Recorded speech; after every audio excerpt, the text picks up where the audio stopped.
Subscribe to this YouTube channel and please enjoy watching this video. Here we go. Sir Jim Ratcliffe's deal to become a minority shareholder in Manchester United is expected to be agreed during this month's international break, possibly as early as next week. It is expected Ratcliffe's Ineos group will pay around £1.25 billion to buy 25%. United's owners, the Glazer family, announced on November 22, 2022, they were considering selling the club. Ineos and Qatari banker Sheikh Jassim bin Hamad Al Thani both made offers, tabling bids of around £5 billion. However, neither bidder was willing to reach the Glazer family's valuation, with co-chairs Joel and Avram Glazer, both known to be reluctant sellers.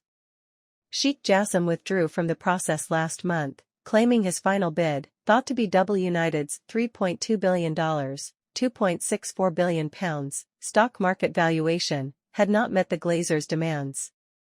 Ratcliffe had already amended his initial plan to buy the Glazers' 69% shareholding and reduced it to a majority stake. However, it was only when he reduced it again, to an anticipated 25%, that the potential for an agreement increased. It is not entirely clear what the structure of the deal will be, nor if there will be specific dates that would allow Ratcliffe to increase his shareholding. It is thought around £245 million in additional funds will be made available by Ratcliffe for infrastructure works related to the stadium.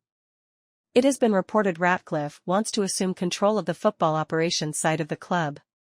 Sources with a close working knowledge of Ratcliffe say it was impossible to imagine he would agree to being a silent partner. Many, both at United and in close proximity, believe the club will benefit from a new pair of eyes looking at how it is run. It is expected Sir Dave Brailsford, the former performance director at British Cycling, will be heavily involved. The precise date for confirmation of the deal is still to be formalized, although sources say it will not be on Monday, given that is the date of Sir Bobby Charlton's funeral. Fans opposed to the Glazers' continued involvement at United, potentially retaining a majority stake, intend to renew their protests at Saturday's Premier League game against Luton at Old Trafford. United are struggling on the pitch this season, having lost 9 of their 17 games, sitting bottom of their Champions League group and 8th in the Premier League. The Glazer family, who bought United for £790 million in 2005, said in November 2022 they were to explore strategic alternatives for the club. Petrochemicals firm Ineos already owns French League One club Nice and Swiss club Lausanne. Its sporting portfolio also includes high-profile sailing team Ineos Britannia, led by Sir Ben Ainslie, which is aiming to win the 2024 America's Cup for Great Britain. Ineos also has a 5-year partnership with Formula One team Mercedes, owning a third of the team, and took over the British-based team Sky in cycling in 2019. Ratcliffe, who says he is a lifelong United fan, tried and failed to buy Chelsea last year. Key questions remain. While this development has been expected and the date speculated for some time, key elements will not be known until an official announcement is made. Chief amongst these is what role Ratcliffe will play, how the interaction will work with the Glazer family, and what process is in place for the Ineos chief to increase his stake. Ratcliffe's business history is not that of a man who gives way, quite the reverse in fact. Brailsford has extensive knowledge of an elite sporting environment. But the Glazers have run the club in a manner that suits them. They don't make decisions on a whim, and quite often, the process is slow. So, for instance, what happens in January with Jadon Sancho, a £74 million asset who is currently exiled from the first-team squad with no obvious end to his dispute with manager Erik Ten Hag in sight. Given his wages, even a loan move in January will involve some kind of financial input from Old Trafford. Who decides what the extent of that should be? Will Ratcliffe confirm where his financial input is coming from, and will he spend more on the stadium? £245 million is not enough for all the changes that need to be made. Jim Ratcliffe, who is the man who wants to buy Man United? One of the UK's richest men, Sir Jim Ratcliffe has built a multi-billion-pound business by buying unloved assets. Since the start of this year, he has been after one of the UK's best-loved brands, Manchester United. United's men's team, 20-time English champions, are currently only 10th in the Premier League under manager Erik ten Hag. But as a business the club has always scored highly, boasting fans around the world. The Ineos founder expressed his interest in buying a stake in the club in January, after the Glazer family said they were considering a sale. The Glazers have been criticized for their perceived lack of investment in the club, which has struggled since Sir Alex Ferguson retired in 2013.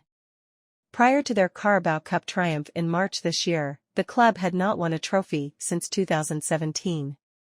Until recently, Sir Jim faced a rival bid from Qatari banker Sheikh Jassim bin Hamad Al Thani. But he withdrew his offer, leaving the field clear for Sir Jim. Born the son of a joiner in Failsworth, in Greater Manchester, Sir Jim is a boyhood United fan. Known for his tough negotiating stance, he was once called Dr. No by trade unions. Through buying up and turning around cast-off parts of other businesses, Sir Jim has built up a huge fortune, although estimates of his wealth vary. Forbes puts it at about $18 billion, £15.8 billion, whereas the Sunday Times Rich List, which has him as the second wealthiest person in the UK, says it's closer to £30 billion. Art of the deal. From operations once owned by the likes of oil giant BP, Sir Jim created a company Ineos whose chemicals and raw materials go into nearly everything we touch every day. From 194 sites across 29 countries, Ineos generates sales of around £50 billion and employs more than 26,000 people. Its raw materials are used in everything from packaging for toiletries, medicines, and food, to mobile phones and furniture. Sir Jim has always been involved with chemicals and industry. After graduating with a degree in chemical engineering from the University of Birmingham in 1974, he spent several years at oil firms BP and Esso before joining the fabric and chemicals producer Courtaulds. Then, in 1989, he made a career-changing step into the world of private equity when he joined Advent International. It taught Sir Jim the cut and thrust of doing deals, before he made the leap into co-owning a business himself based on what would become a well-worn strategy.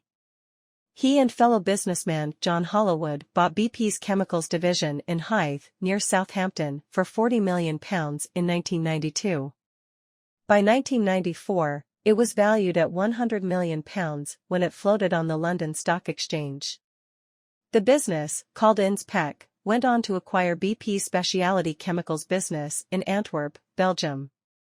Sir Jim then left to form his own firm, Ineos, in 1998, which bought the Belgian business for £89 million. Ineos has since grown to become a chemical powerhouse, expanding through acquisitions or by investing in controversial areas such as fracking. Because of his decision never to float the company and thus have no city shareholders to consult, Sir Jim, who is also the majority shareholder of Ineos, has been able to move quickly on deals. He has also earned a reputation as a tough negotiator in industrial disputes. Famously, he faced off against unions at the Grangemouth petrochemical plant and refinery in Scotland in 2013, amid the threat of company-wide strikes over pay and pensions. The dispute, which earned Sir Jim the Bond villain moniker of Dr. No, led to Ineos announcing that it would close the plant and cut 800 jobs. However, the firm reversed its decision shortly afterwards when the Unite Union agreed to a survival plan to invest £300 million in the site to keep it open. No stranger to controversy, Sir Jim attracted criticism when in 2016 Ineos imported the first ever shipment of shale gas, derived from fracking, from the US into the UK amid fierce opposition from green groups. He also reportedly moved from the UK to Monaco in 2020. A place that does not collect personal income tax or capital gains taxes. Sir Jim declined to comment, but when asked about reports he was moving to the Principality in 2019, he told the BBC that he tried to give back to the UK and had invested £2.5 billion in the country. In recent years, Sir Jim's business interests have moved away from chemicals. He announced plans to build a new vehicle based on the Land Rover Defender, which was discontinued in 2016. However, in 2020, Sir Jim, who was a Leave campaigner in the run-up to the Brexit referendum, said the new 4x4 vehicle would be built in France, ending hopes it would be made at a new plant in Wales. In 2017, Ineos bought Brailsford, the luxury motorcycle wear maker whose jackets were once worn by actor Steve McQueen and modeled by the likes of David Beckham. Ineos also has a partnership with the Mercedes F1 team. And in 2019, Sir Jim became the new owner of a high-profile professional cycling team, after Ineos took over the former Team Sky. The team is now called Ineos Grenadiers. Whether or not these businesses could be classed as unloved is not certain, but Sir Jim clearly saw plenty of potential in them. Sir Jim already has some footballing interests, as he owns French side Nice and Swiss club Lausanne Sport. In May last year, Sir Jim made an unsuccessful £4.25 billion offer to buy Chelsea after owner Roman Abramovich put the London club up for sale.